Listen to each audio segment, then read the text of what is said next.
Today, I want to introduce you to the Drumforge David Bendeth kit, and I'm going to be walking through some of my favorite takes, and I hope you like it. You know, I don't know, I mean... I'm sorry to stop you. Sure. That was really good, but I think you could do it just a little better. Okay. Just try to envision it. Okay. Like a little bigger. A little bigger, okay. maybe? Is that how you like it? A little bigger. Am I saying it right? Because I don't want to upset you. No, it's great. By getting it wrong. I'm just David Bendeth. I don't really know how to do videos. That's a whole new thing for me. A little bigger.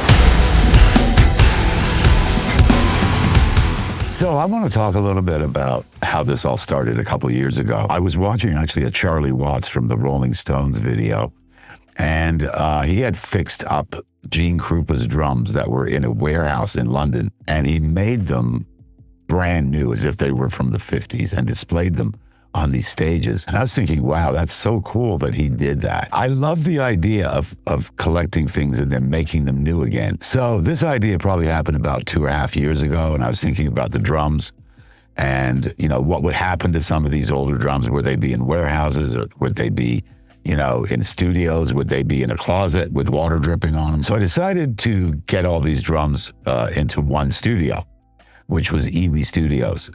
And the idea behind it all was to record and sample some of the really strangest and most interesting sounds that I really hadn't heard anywhere. And of course, I've been listening to a lot of drums over the years with other companies, and they make great things. But I felt like I wanted it to sound real. I wanted to go into the room, and when you heard it, it sounded like there was a drummer out there playing. And I sort of thought about this vision of how many snare drums do we want to do this? And then I realized we need about 25 to cover all the bases for rock, for jazz, for metal, country, whatever it was going to be. And then, of course, we needed the kick drums to go with that. So as you can tell already, this was a massive undertaking and not going to be, a small thing. We were going to sit there for weeks, and we were going to sample these drums. We had to get a drum tech as well to put heads on it. The whole process was interesting. Now, what they did forget to tell me was that technology was going to change, which it did. And what they didn't tell me was how much editing would be involved with a kit like this. It was an aesthetic that we had to capture, but again, the post-production of this literally took 2 years.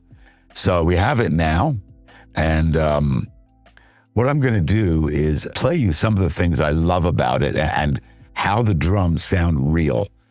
We have this bleed microphone that goes in there. We have mono mic. We have far room mics, closer mics. Everything was mic'd perfectly. And the gear we used, of course, was the Focusrite console and the old outboard gear.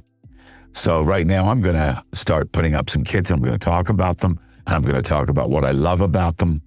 And hopefully you'll get something. So one of the features of this plugin is obviously the mix situation, where you get a track for each instrument or each sound. And that's kind of like how I lay my drums out in a mix. It's a default setting. Basically what happens is you can start obviously where you do normally with a kick drum. And then there's a sample of a kick drum. You don't have to use it. You can use it or not use it. And then go to the snare top mic, snare bottom mic. So there's also a snare with a compressor, an ADR compressor on it, and different versions of that. So we have the one-shots and we have the samples that came with it. Then we go across the kit. We got the tom-toms, obviously everything stereo, hi-hat, and the cymbals. By the way, the cymbals took the longest thing to record on this. It was insane because you have to wait till the ring rings out, and then you got 6 cymbals. That's a lot of waiting. And of course, there's dynamic hits on each cymbal. So that takes forever. I think it took 2 or 3 days. I'm not sure at the end how long it took, but then there was editing on top of that. Then if there's a fly flying in the room, you have to kind of get rid of that. So we wanted them all to be pristine. Also, there's some outboard gear that I used in here. There's far room mics, closer room mics, and then a mono microphone that was pretty smashed. sitting right in front of the kit, maybe 5 feet in front of the kit, which was great. And we'd mix that in. And then there's, of course, you can control the bleed here. You don't have to have it all the way in, but basically what it does, it kind of amalgamates the whole kit as one, because you hear the bleed over from each instrument, which you would get in a real drum kit. Then I got an EMT 140 plate, a PCM 70. I didn't use it that much. I liked it. And then a 480L and an SPX 90. So I'm going to play something a bit heavier now. And I feel like this was like the beginning of listening to the kit as one kit and having it come at you in a rock sense.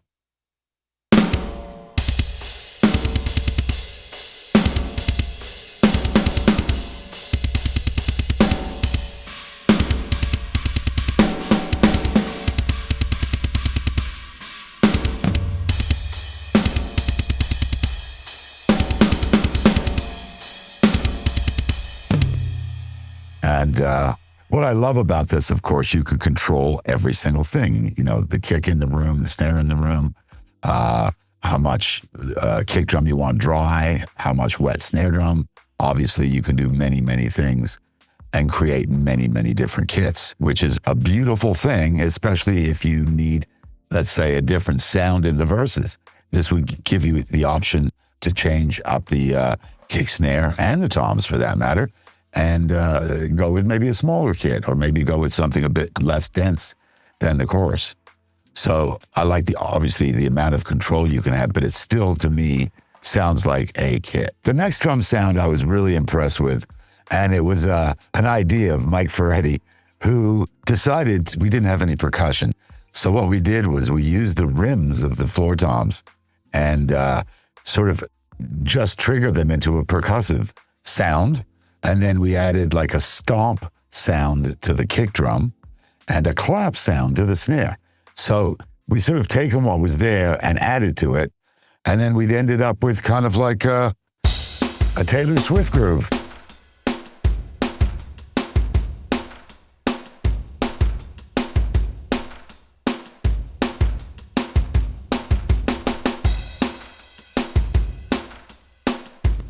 Again, it's up to your imagination what you can do. Once you sit behind these different kits, that's the other thing. It really is shocking how many different sounds you can get. And it is made for all different styles and genres of music. I'm going to just go through a couple of the snare drums just to show you.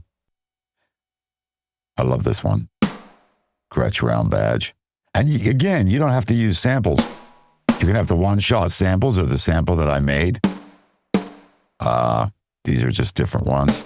One of my favorite kick drums is, that's it. It's there already. It's a muted 28. And then I think I did an unmuted right after it. This is an open one. Almost sounds like a orchestra kettle drum. I feel like when you start to put music together, you can come up with the sounds. Let's say if you're going to do like a new metal song, or you're going to do a pop song, you just have to scroll through these settings. I want to play another example now. This will be the last one for this video. This is where kind of it all comes together, and you've got a drummer that can really play quite well, different time signatures, and like a Sleep Token thing, but this is just more of a jazzy type thing. But what I love about this is I close my eyes and I listen to these speakers, and it sounds exactly like there's a drummer in the room in front of me. And I think that's has been very difficult to get, unless you're using a lot of outboard gear. And everything is right here in the DAW. So I'm going to just play this beat. I think it's really, organic.